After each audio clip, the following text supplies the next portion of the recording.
Assalamualaikum warahmatullahi wabarakatuh.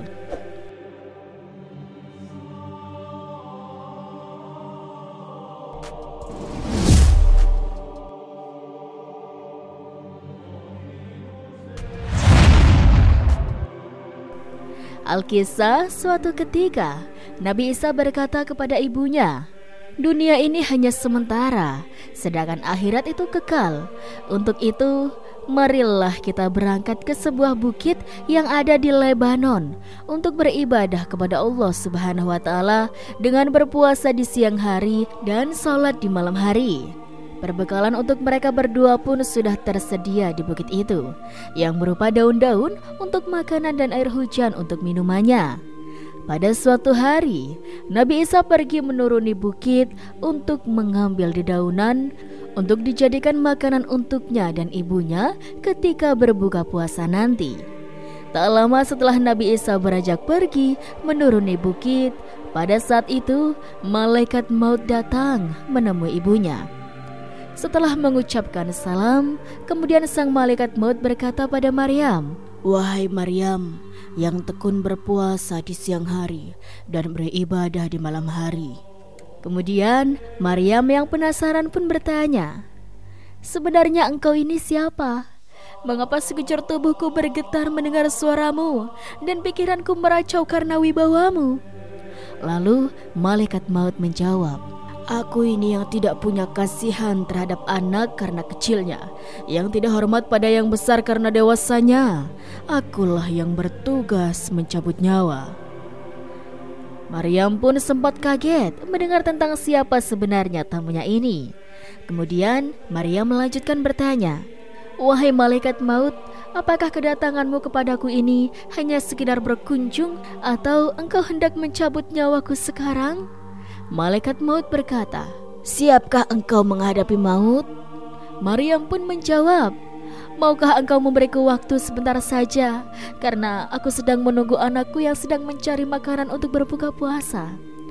Dengan tegas malaikat maut menjawab, "Semuanya bukan karena aku yang menentukan.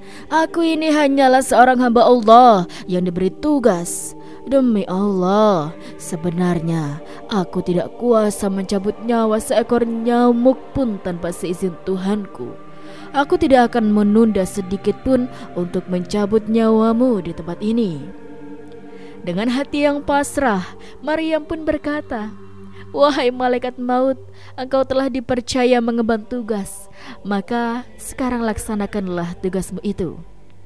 Lalu setelah itu, malaikat maut pun kemudian mencabut nyawa Maryam sesuai dengan tugasnya. Singkat cerita, Nabi Isa pun datang terlambat ke tempat ibunya. Hingga waktu itu telah masuk akhir waktu Isya. Isa datang menaiki bukit dengan membawa dedaunan dan kubis di tangannya. Nabi Isa waktu itu tidak mengetahui kalau ibunya telah meninggal dunia dalam posisinya yang sedang berdiri. Maka ketika Isa melewati mihrab ibunya dan kemudian dia melihat ibunya yang sedang berdiri di mihrabnya. Saat itu Nabi Isa mengira bahwa ibunya ini sedang menyelesaikan salat fardunya.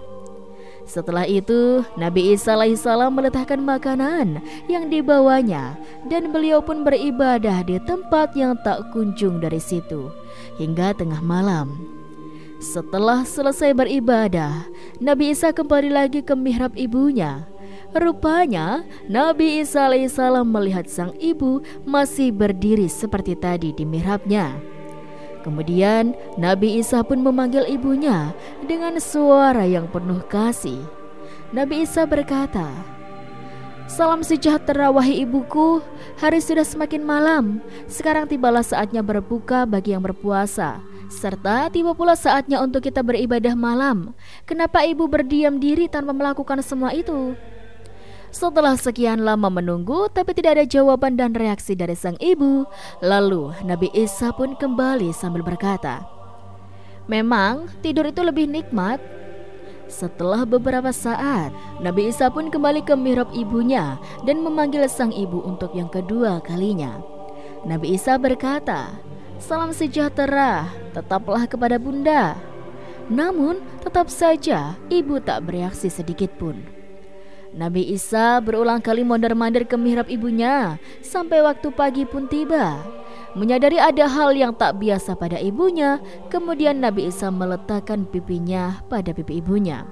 Sambil menangis, Nabi Isa berkata, "Salam sejahtera tetaplah teratur untuk Bunda. Waktu malam telah lewat.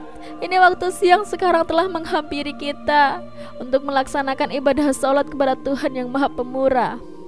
Melihat kejadian itu, para malaikat dan jin pun menangis. Bukit-bukit di sekitarnya pun bergema. Melihat hal itu, Allah Subhanahu wa Ta'ala lalu menguji para malaikat, "Wahai malaikatku, mengapa kalian semuanya menangis?" Tanya Allah Subhanahu wa Ta'ala. Para malaikat menjawab, "Ya Allah, ya Rabb, Engkau Maha mengetahui segala hal di dunia ini." Kemudian Allah Subhanahu wa Ta'ala berfirman, "Sungguh aku Maha mengetahui lagi Maha penyayang." Tiba-tiba ada suara yang mengatakan, "Wahai Isa, angkatlah kepalamu. Ibumu sekarang telah wafat dan Allah Subhanahu wa Ta'ala memberimu pahala yang besar." Nabi Isa pun mengangkat kepalanya sambil menangis terisak. Nabi Isa pun berkata, "Siapakah yang akan menemaniku saat sunyi dan sendirian? Siapakah yang akan menghiburku di perantauan ini? Dan siapa pula yang akan membantuku dalam beribadah kecuali ibuku ini?" Ketika itu Allah Subhanahu wa Ta'ala menyampaikan wahyu kepada bukit di sekitarnya untuk menasihati Nabi Isa alaihissalam. "Wahai Isa, apa yang engkau risaukan? Tidak inginkah engkau jika Allah saja yang menjadi penghiburmu?" Sesaat setelah Nabi Isa mulai menguasai diri, beliau pun turun dari bukit itu menuju perkampungan Bani Israel yang ada di kaki bukit.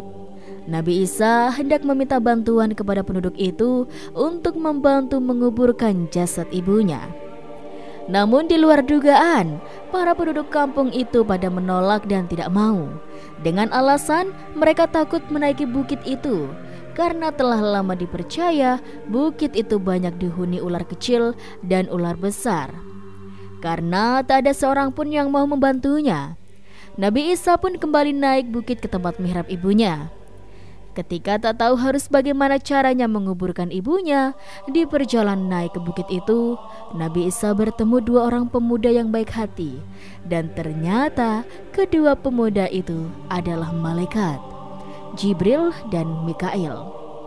Lalu pemuda itu berkata pada Isa, "Wahai Isa putra Maryam, kenalkan, aku adalah malaikat Jibril dan ini adalah malaikat Mikail. Ini obat tubuh dan kain kafan dari Tuhanmu. Ketahuilah, pada saat ini bidadari-bidadari surga yang cantik-cantik sedang memandikan dan membungkus jenazah ibumu dengan kain kafan ini." Kemudian Jibril yang menggali kuburannya di atas bukit itu. Lalu mereka bertiga pun menguburkannya setelah menyolati dan menghormatinya.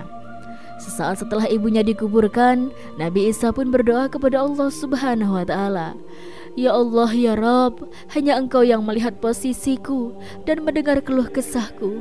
Tiada sedikit pun urusanku semuanya yang tersembunyi darimu. Kini ibuku telah wafat dan aku tidak menyaksikan ketika dia wafat. Untuk itu izinkanlah dia berbicara kepadaku." Setelah itu datanglah wahyu yang mengizinkan Isa berbicara dengan ibunya. Lalu Nabi Isa pun berdiri di depan makam ibunya dan berkata, "Salam sejahtera tetaplah teratur kepada Bunda." Lalu terdengar suara dari dalam kubur, "Hai kekasihku, duhai buah hatiku." Kemudian Nabi Isa pun bertanya, "Wahai ibu, apa yang ibu peroleh dari tempat perbaringan dan tempat kembali itu? Dan bagaimana pula ibu menghadap Tuhan?" "Aku memperoleh tempat pembaringan dan tempat kembali yang terbaik. Aku mendapat ridho Allah Subhanahu wa Ta'ala dalam menghadapnya," jawab ibunda Nabi Isa. "Wahai ibu, bagaimana dengan rasa sakit saat maut menjemputmu?" tanya Nabi Isa. "Demi Allah yang telah mengutusmu sebagai nabi yang membawa kebenaran, Sampai saat ini, rasa pedihnya maut masih belum hilang dari kerongkongan. Kehebatan malaikat maut pun belum melenyap dari pandangan mataku. Untuk itu, haturkanlah salam sejahtera untukku hingga hari kiamat. Tutur Ibunda Nabi Isa. Kisah kali ini diambil dari sebuah kitab yang berjudul Duratun Nasihin, karya Utsman Al-Haibawi. Kisah ini dapat memberikan motivasi kepada kita sebagai umat Islam untuk selalu menjaga ketakwaan kita kepada Allah Subhanahu wa Ta'ala. Karena dunia ini hanyalah kenikmatan sesaat. Semoga saat waktunya tiba di mana kita akan menghadapi Ilahi, kita mati dalam keadaan yang husnul khatimah. Amin amin ya rabbal alamin. Dan inilah kisah wafatnya Siti Maryam. Semoga kisah ini bermanfaat. Sekian dari Rizky. Wassalamualaikum warahmatullahi wabarakatuh.